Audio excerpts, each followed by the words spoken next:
Hello student, I am धीरज यादव। आज हम लोग जो बात करने जा रहे हैं, हम लोग बात करेंगे दो चीज़ों के बारे में। कौन सी चीज़? पहली देखिए, सोचिएगा नहीं बताने में। पहली चीज़ बात करने जा रहे हैं हम लोग ग्राफिकल मेथड के बारे में, समझेंगे कि ये एक्चुअली है क्या ग्राफिकल मेथड। ठीक, नंबर वन। नंबर टू हम लोग सीखेंगे क्या बोलते हैं सब्स्टिट्यूशन मेथड।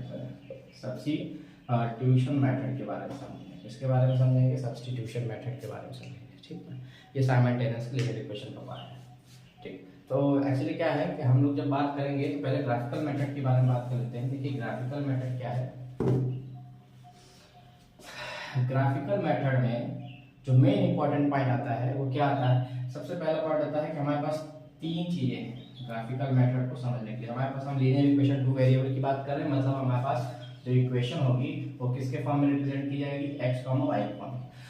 टू वेरिएबल है, टू वेरिएबल मतलब समझ रहे हैं ना, दो इक्वेशन तो एक्स और वाई के बेसिस पे क्वेश्चन सॉल्व होना है। ठीक है ना, तो टेंशन नहीं लेना, बिल्कुल एकदम। ग्राफिकल मेथड को समझने के लिए हमको क्या करना है? नंबर वन, हमारे पास तीन लाइनें प्रेजेंट होगी। एक इंटरसेक्टिंग लाइन होगी, ठीक, इंटरसेक्टिंग लाइन होगी।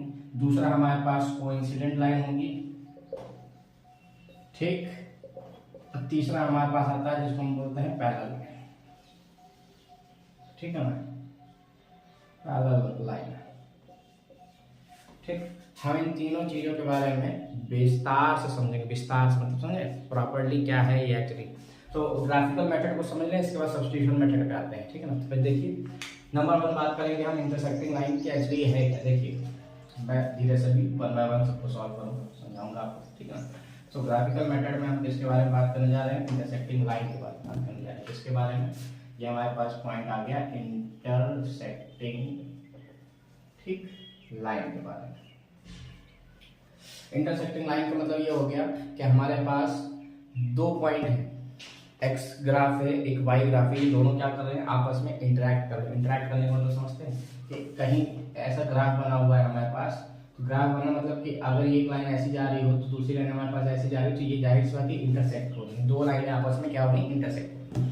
तो ये हमारे पास इंटरसेक्टिंग लाइन का सबसे पहला ग्राफ है। क्या होता है इसमें? देखिए इसमें हो गया हमारे पास कोई इक्वेशन है a1x plus b1y plus c1 is equal to 0। ठीक, एक ये इक्वेशन हो गई। दूसरी हो गई a2x plus b2y plus c2 is equal to 0। ये दो इक्वेशन हो गई। दो इक्वेशन के बेसिस पे हमारे पास इंटरसेक्टिंग लाइन के बारे में पता चलेगा कैसा है। देखिए हम ग्राफिकल मेथड में भाई इक्वेशन की इंटरसेक्टिंग लाइन के बारे में बात कर रहे हैं। तो इनका कहना है कि जो इंटरसेक्टिंग लाइन होता है a1/a2 बराबर नहीं होना चाहिए b1/b2। अब बराबर नहीं होना चाहिए भैया, तभी तो पता चल पाएगा। ठीक है ना, तो इसका कहने का मतलब हो गया ये कैसा सॉल्यूशन होगा हमारे पास? यूनिक सॉल्यूशन होगा। कैसा सॉल्यूशन होना चाहिए? यूनिक सॉल्यूशन हमारे पास प्रेजेंट होना चाहिए। ठीक, ये हमारे पास किसका है? इंटरसेक्टिंग लाइन का है। इतनी चीज समझ में आ गई ना। मतलब कोई एक ऐसी इक्वेशन, मतलब इक्वेशन लेने मतलब कि x + 2y is equal to 0। एक ये हो गई, एक हो गई 2x + 3y is equal to 7। ये दो इक्वेशन के हिसाब से अगर मैं देखता हूँ तो हमारे पास a1 की वैल्यू 1 हो गई, a2 की वैल्यू 2 हो गई, वो हमारे पास a1 और does not equal to b1 हो जाएगा। हमारे पास 2/3 के बराबर हो जाएगा, नहीं बराबर है। ठीक है, इंटरसेक्टिंग लाइन का पॉइंट। ठीक, ये इसकी इक्वेशन है। इसी के बेसिस में कह रहे हैं यूनिक सॉल्यूशन होगा। एक ऐसा सॉल्यूशन आएगा जिस पर लाइन क्या कर रही होगी? इंटरेक्ट कर रही होगी, इक्वेशन आपस में मिक्स हो रही होगी। ठीक है, बहुत बढ़िया लग रहा है। ठीक है ना, पढ़ते रहिएगा, बहुत मजा आने वाला है। क्लास 10th वालों को तो बहुत ही मजा आने वाला है पढ़ने। और 9th वालों की बात है, उनके लिए ये बेस है, सबसे ज्यादा इंपॉर्टेंट पार्ट। जो भी 10th में पढ़ाया जा रहा है वो समझ लीजिए 9th वालों के बेस है। बेस मजबूत होगा उनका तभी 10th में आगे बढ़ पाएंगे। ठीक है ना, तो हमको सारी चीजों को ध्यान रखना है। 9th वाले आईसीएसई बोर्ड के जितने बच्चे हैं वो इन सब चीजों को ध्यान में रखते हुए पढ़े। ठीक, एक हमारे पास हो जाती है कोइंसिडेंट लाइन। कोइंसिडेंट लाइन क्या होता है? इनका क्या कहना है? भैया कोइंसिडेंट लाइन है, ठीक है। तो एक्चुअली में कोइंसिडेंट क्या हो गया? एक हमारे पास a1x plus b1y plus c1 is equal to 0, एक इक्वेशन ये है। एक इक्वेशन है a2x plus b2y plus c2 is equal to 0। ठीक, दो इक्वेशन हमारे पास प्रेजेंट है। तो कोइंसिडेंट का कहना है कि भाई ऐसा कोई क्वेश्चन आप उठाइए, ऐसी कोई इक्वेशन बननी चाहिए जिसमें क्या होना चाहिए कि हमारे पास जो पहला जो ग्राफ है वो कुछ इस प्रकार से कहने का मतलब है इसी ग्राफ में एक इक्वेशन हमारे पास a1x plus b1y plus c 1 is equal to 0 इसी लाइन में प्रेजेंट है। इसी लाइन में ही हमारे पास प्रेजेंट है क्या, a2x प्लस b2y प्लस सी। मतलब हमारे पास जो ग्राफ होगा ये, अगर मैं इसकी बात करता हूँ तो इसी लाइन पे दोनों इक्वेशन क्या होनी चाहिए, प्रेजेंट होनी चाहिए, ठीक है ना। तो ये बनता कैसे, ये कहते हैं कि a1 अपॉन a2 इक्वल होना चाहिए b1 अपॉन b2, ये भी इक्वल होना चाहिए c1 अपॉन c2 के बराबर, ठीक। तो कहीं हमारे पास जाकर के इंसिडेंट लाइन बनती है, ठीक है ना। तो ये पॉइंट यहाँ से ये कह रहे हैं, मतलब इक्वेशन की बात करें जैसे x plus 2y is equal to 3, ठीक। एक हमारे पास है 2x प्लस का 4y इज इक्वल टू 6। अगर ये ऐसी लाइन का फॉर्मेशन हो रहा है तो कैसी लाइन है, कोइंसिडेंट लाइन है, ठीक है ना। मतलब एक ही ग्राफ में एक ही लाइन पे दोनों इक्वेशन का फॉर्मेशन कुछ इस प्रकार से होगा, ठीक है ना। ये कोइंसिडेंट लाइन हो गई। एक हमारे पास आखिरी लाइन आती है जो पैरेलल लाइन आती है, ये इसका एग्जांपल है, ये मत समझिएगा आप लोग, ठीक है ना। तो यहाँ से इसको अच्छा रहने देते हैं, हम सीधे ये बात करेंगे पैरेलल लाइन। ये इक्वेशन बार बार क्या ही, एक ग्राफ को दोबारा ड्रॉ करेंगे, देखिए कैसे पैरेलल लाइन है, पैरेलल लाइन, ठीक है। पैरेलल लाइन में क्या होता है हमारे पास, पैरेलल लाइन में आती है कि a1x plus b1y plus c1 is equal to 0 बराबर, एक तो ये, ठीक। a2x plus b2y plus c2 is equal to 0 बराबर, ठीक है। इनका क्या कहना है, इनका कहना ये है कि a1 अपॉन a2 इक्वल हो किसके, b1 अपॉन b2। ऐसा नहीं कह रहे कि इक्वल होना चाहिए, इक्वल होना चाहिए, लेकिन वहीं पे c1 upon c2 does not equal हो जाए। तो हमारे पास कैसी लाइन है, पैरेलल लाइन है। मतलब मैं ये कहता हूँ कि एक इक्वेशन हमारे पास कुछ इस प्रकार से जा रही होगी, तो एक इक्वेशन हो सकता है हमारे पास इसी से दूसरी तरह जा रही होगी, तो ये दोनों आपस में क्या है, पैरेलल होंगी। लेकिन पैरेलल होंगी तो इसका मतलब ये है कि c1 c2 बराबर नहीं होना चाहिए। तो एग्जैक्टली मैं बात करता हूँ तो हमारे पास x plus 2y is equal to 3 हो जाए, ठीक ना, और 2x प्लस का 4y इज इक्वल टू 7। अगर इस फॉर्म में इक्वेशन हमको मिल रही है तो इसका मतलब हो गया कि c1 upon c2 b1 upon b2 बराबर नहीं, ठीक। तो वहां से हमारे पैरेलल लाइन की इक्वेशन आ गई, ठीक है। आगे देखिए, यहाँ तीनों चीजें मैंने आपको बता दिया, ठीक है। इसमें पैरेलल लाइन में हमारे पास, कोइंसिडेंट लाइन में तो हमारे पास भाई मैनी सॉल्यूशन आ रहा है, ठीक है, मैं लिखना भूल गया उसको, लेकिन कोइंसिडेंट लाइन में मैनी सॉल्यूशन है। अब ये पैरेलल लाइन है भाई, पैरेलल जा रहा है तो इसका मतलब हो गया इसमें कैसे सॉल्यूशन आएगा, नो सॉल्यूशन आएगा। सॉल्यूशन मतलब ज्यादा इसमें सॉल्यूशन बनेगा ही, ऐसी लाइन बन जाएगी हमारे पास, ठीक है। चलिए आगे देखते हैं। अब हम बात करने जा रहे हैं सब्स्टिट्यूशन मेथड की, ठीक है। किसकी बात करने जा रहे हैं, सब्स्टिट्यूशन मेथड की बात करने जा रहे हैं। देखिए टेंशन ना लीजिए, बिल्कुल एकदम क्लास 10th वाले तो बिल्कुल ना टेंशन है, क्योंकि क्लास 10th वालों के लिए हम हैं यहाँ पे प्रेजेंट।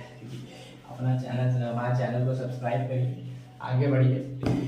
एक दिन लाइव क्लास होगी, सब पता चल जाएगा, पूरा मैराथन लूंगा उसमें। मैराथन में तो समझते हैं ना, पूरे 4-5 घंटे की क्लास रहेगी और 4-5 घंटे में मजा आ जाएगा पूरा क्लास का। मतलब जो भी 10th का बोर्ड का एग्जामिनेशन है 2025-26 का, उसमें पूरे इंपॉर्टेंट क्वेश्चन के बारे में हम लोग डिस्कस करेंगे ना। हम लोग आज बात करने जा रहे हैं किसकी, सब्स्टिट्यूशन मेथड के बारे में बात करने जा रहे हैं। एलिमिनेशन मेथड को हम लोग पहले पढ़ चुके हैं।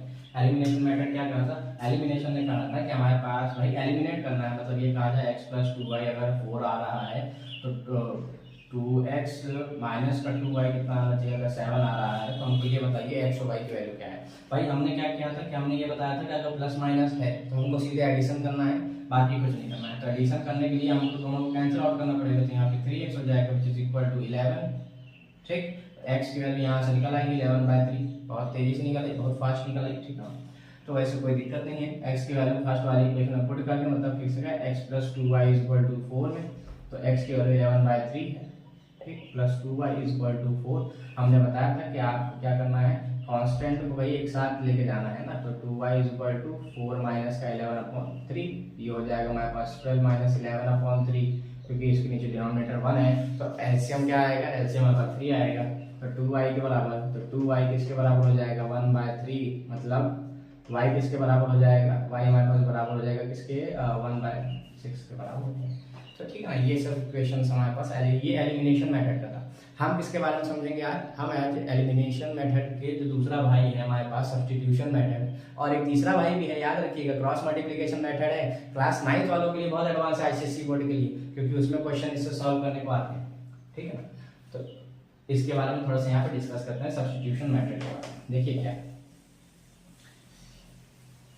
जब हम सब्स्टिट्यूशन मेथड के बारे में बात करें तो मतलब आप ये समझ जाइए हमको क्या करना है, हमको एक की वैल्यू उठानी है, दूसरे में वैल्यू दूसरे क्वेश्चन में पुट कर देनी है, आंसर अपने आप से निकल आएगा। ठीक है ना, हमको इतना टेंशन ही नहीं लेना है। ठीक, तो देखिए कैसे क्वेश्चन के अकॉर्डिंग चले, देखिए समझाते हैं आपको। जैसे हमारे पास x प्लस वाई की वैल्यू 5 दी है, ठीक, और हमसे कह रहा है कि 2x minus 3y 2x minus 3y equal to 4 दिया गया है, तो x और y की वैल्यू निकालिए। हम अगर चाहें तो यहाँ से 2 को मल्टीप्लाई करा के एंड करा के आंसर निकाल सकते हैं, लेकिन नहीं, हमको किससे मूव करना है, हमको सब्स्टिट्यूशन मेथड से जाना है, हम रूल को ब्रेक नहीं कर सकते हैं। ठीक है, ठीक है ना, तो यहाँ से सब्स्टिट्यूशन मेथड के जरिए जाना है, तो भैया x plus y equal to 5 दिया हुआ है, कोई दिक्कत नहीं, x की वैल्यू निकाला जाए 5 माइनस वाई हो जाएगी, ये भी कोई दिक्कत नहीं, सबसे इजी था। ये इक्वेशन नंबर फर्स्ट थी, ये इक्वेशन नंबर अपना सेकंड, तो ये सेकंड इक्वेशन है, क्योंकि फर्स्ट में नहीं पुट करना है, ध्यान रखिएगा, क्योंकि हमने फर्स्ट से ऑलरेडी वैल्यू निकाली है, तो फर्स्ट में पुट करेंगे तो आंसर 0 हो जाएगा, इक्वल हो जाएगा दोनों तरफ। ठीक ना, तो मैं सेकंड इक्वेशन में पुट करूंगा। सेकंड इक्वेशन में पुट करने का मतलब हो गया कि 2 का multiply 5 minus y minus 3y is equal to 4 के बराबर, ऐसे पुट करना है। 2 5 जा 10 माइनस का 2 माइनस का 2y माइनस का 3y इज इक्वल टू 4। अब ये दोनों हो जाएगा 10 माइनस का 5y इज इक्वल टू 4, तो 10 माइनस का 6 इज इक्वल टू 5y, भैया क्योंकि ये माइनस का था इसको उधर भेज करके वैल्यू को इक्वेट किया, तो y की वैल्यू क्या आ रही है 4/5, यहाँ से y की वैल्यू निकालें। ठीक है ना, हम इसके आगे अगर मूव करना चाहते हैं तो देखिए मूव करेंगे यहाँ से इक्वेशन नंबर फर्स्ट, यहाँ जो x की वैल्यू हमने निकाली है, हम यहीं पे y की वैल्यू हमने क्या निकाला है कि x equal to 5 minus y, यहाँ पे y पुट कर दें, x इक्वल टू 5 माइनस का 4/5, x की वैल्यू कितनी आ जाएगी 5 माइनस 5 25 माइनस 4/5 किसके बराबर हो गई, 25 4 जा कितना हो गया 25 माइनस 4, सॉरी 25 4 जा 100 होता है, 25 माइनस 4 किया जाए तो 21 अपॉन कितना हो गया 5, यहाँ से ये x की वैल्यू, ठीक है, तो उससे कोई टेंशन नहीं लीजिएगा। ये हमारे पास सब्स्टिट्यूशन मेथड है। हम इसी के जैसे और भी क्वेश्चन लेके हैं, ठीक है ना, तो आप क्या करिएगा, बस आप देखते रहिए, शेयर करते रहिएगा और सब्सक्राइब जरूर करिएगा चैनल को, क्योंकि 10th का जो 2025-26 का जो 10th का भाई पेपर आने वाला है उसके रिलेटेड क्वेश्चन हम आपको बताएंगे। ठीक है ना, उसके रिलेटेड क्वेश्चन सोल्यूशन सब आपको देंगे। 1 दिन का बैच, 2 दिन का बैच, 3 दिन का बैच कंटिन्यू चलेगा। आप बस मॉर्निंग अगर उठना पड़े तो मॉर्निंग क्लास जरूर अटेंड करिए, क्योंकि हो सकता है कि इंपॉर्टेंट क्वेश्चन आपको वहाँ से मिल जाए पेपर में, उस क्वेश्चन वहाँ से क्या होना चाहिए, फंस जाना चाहिए। ठीक है, तो इसके लिए टेंशन मत लीजिएगा आप लोग। सब्स्टिट्यूशन मेथड के बारे में अभी हमारे पास बहुत टॉपिक है, ट्रिग्नोमेट्री हम लोग ने खत्म कर दी है, ट्रिग्नोमेट्रिकल क्वेश्चन एक बार फिर से कराएंगे, एक बार समझ लीजिएगा, प्रीवियस क्वेश्चन को रिपीट करेंगे, एक बार हम अर्थमेटिक प्रोग्रेशन को, ठीक है ना, इन दोनों का साथ में लगाने वाले हैं, एक बार लगाएंगे, पूरी डिटेल में आपको समझ में आए। ठीक है, तो सब्स्टिट्यूशन मेथड हो गया ये हमारे पास, इसके रिलेटेड एक आध दो क्वेश्चन और लेके चलते हैं। ठीक है ना, क्वेश्चन को समझेंगे, क्वेश्चन हमसे क्या कह रहा है, देखिए सब्स्टिट्यूशन मेथड का क्वेश्चन है, एक्स वैल्यू वाई वैल्यू दोनों में। देखिए ये छोटे क्वेश्चन के लिए जल्दी सॉल्व होगा, बड़े क्वेश्चन को अगर मैं उठाता हूँ जल्दी सॉल्व नहीं होता है, तो वहां से वैल्यू हमको निकालनी पड़ती है। क्या करना है, क्या है, जैसे 9x माइनस का 4y equal to 2000, 9x minus का 4y इक्वल टू 2000 और 7x माइनस का 3y इक्वल टू 1000, ये भी दोनों ही सेम है, दोनों ही भाई भाई। ठीक है ना, तो क्या करना है, हमको इसको सब्स्टिट्यूट मेथड से लगाना है, इसके जरिए लगाना, सब्स्टिट्यूशन मेथड के जरिए। क्या करा है, इक्वेशन फर्स्ट को उठाया जाए, इक्वेशन सेकंड को, आज चलिए इक्वेशन सेकंड से लगाते हैं। ठीक है ना, फर्स्ट तो बार बार उठाते रहते हैं question. Equation from equation second लिखेंगे इसको, फ्रॉम इक्वेशन सेकंड से 7x is equal to 2000 plus 3y, minus में था उधर जाके प्लस हो गया, x is equal to 2000 plus 3y, denominator में कितना रख दिया 7। ठीक, बहुत बढ़िया। अब हमको क्या करना है, ये value of the x, putting the value of x in equation number first, करेंगे putting the value of x in equation first, second से तो हमने ऑलरेडी निकाला है, तो फर्स्ट में पुट करेंगे। जब फर्स्ट में पुट करेंगे तो देखिए क्या होता है, यहाँ से हो जाएगा 9x की वैल्यू 9 का मल्टीप्लाई 2000 प्लस का 3y, ठीक, डिवाइडेड बाय 7, और इसका है माइनस का 4y इज इक्वल टू 2000। ठीक, यही है। ठीक है ना, यहाँ से हम देखिए इसको हटा रहे हैं थोड़ा, तो क्वेश्चन सॉल्व हो जाएगा।